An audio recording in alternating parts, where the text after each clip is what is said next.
सुबह अग्नि सा पवित्र और प्रज्वलित। Hi everyone, welcome to my channel.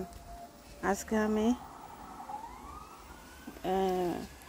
মিষ্টি লাউ ফুলর পরাগায়ন করব মিষ্টি লাউরে। তো আমার মিষ্টি লাউ গাছে একটা আইছে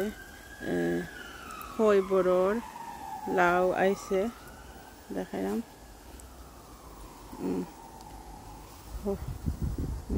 ফিমেল ফুল ফুটছে আর একটা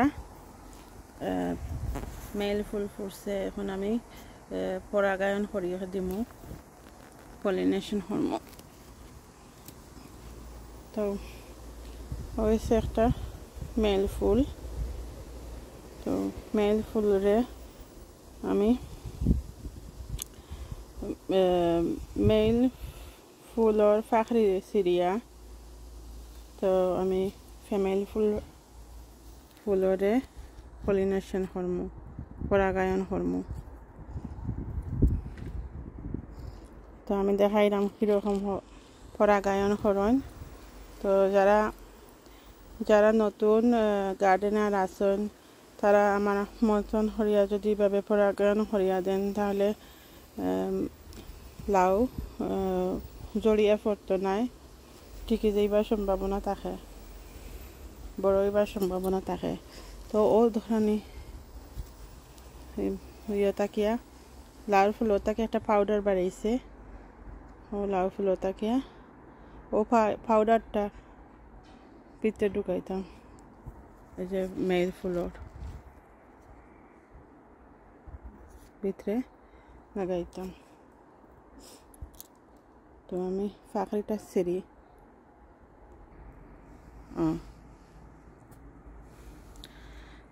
তো অন্য আইলাম আমার একটা ছোটো ফানি লাউর গাছ দেখাইলাম আপনারারে।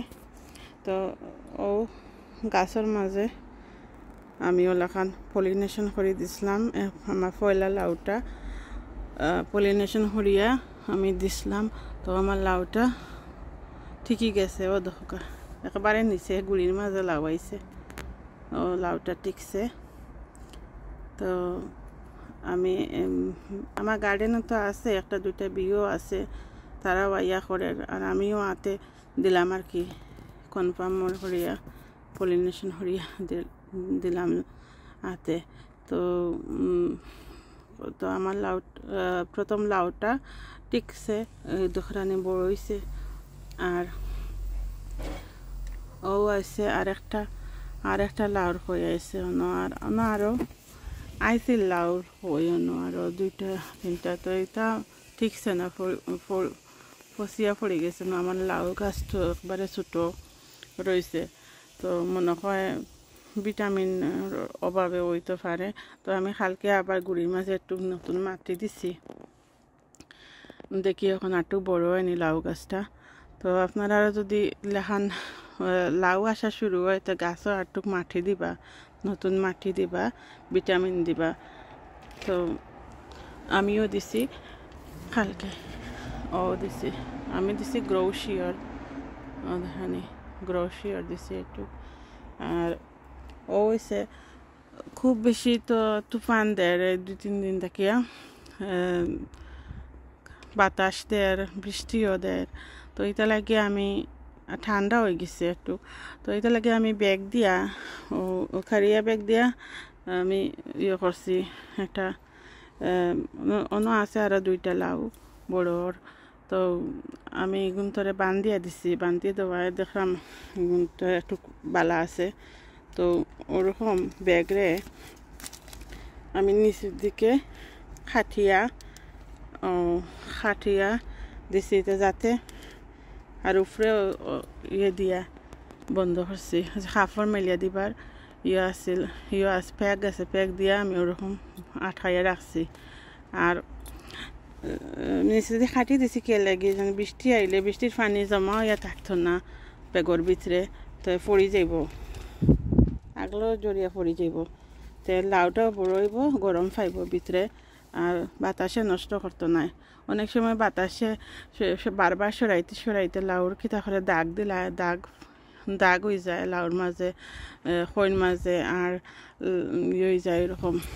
ও দেখানি লাউর খোর মাঝে দাগ পড়ে গেছে, ও দেখানি ব্রাউন দাগ। তো ওরকম দাগ হয়ে গেলে গিয়া পরে আস্তে আস্তে ফসি যায়, সবসময় ঠিকে না। তো ওটা লাগে আমি বান্ধিয়া দিচ্ছি, আর গরম থাকবো, সকাল বড় হয়ে যাব। তো আপনারা যদি আপনারা লাউ গাছ ওরকম টিপস করিয়া দেন, ব্যাগ দিয়ে বান্ধিয়া দেন, তো এখন বৃষ্টি থাকিয়া বাতাস থাকিয়া বাঁচতে পারবো লাউ গুনটা।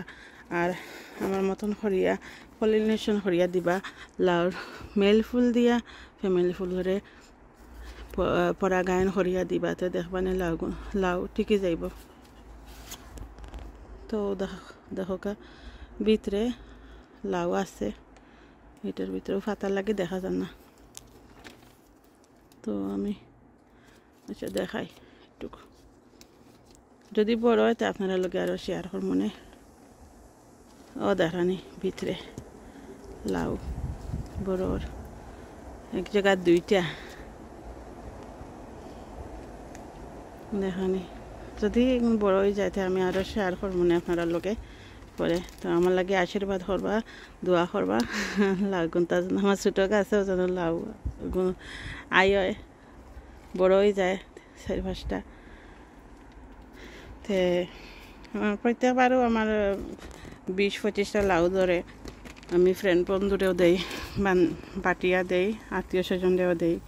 তো যদি আমার এবার আমি বেশি গাছ করছি না, যাতাও করছি, আমার ওয়েদার বালা না থাকায় বাইরে আনলে মরি গেছে গাছটা, ও 1-2টা গাছ টিকিছে।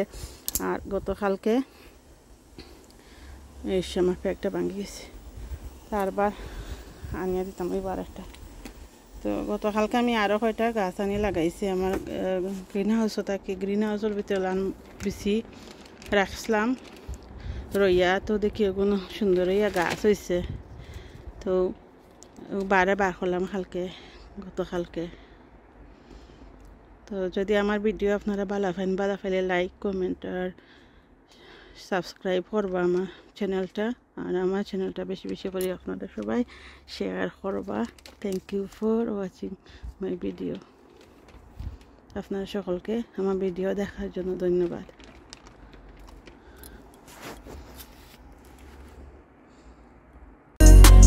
दिल मेरा धड़कता बस उसी की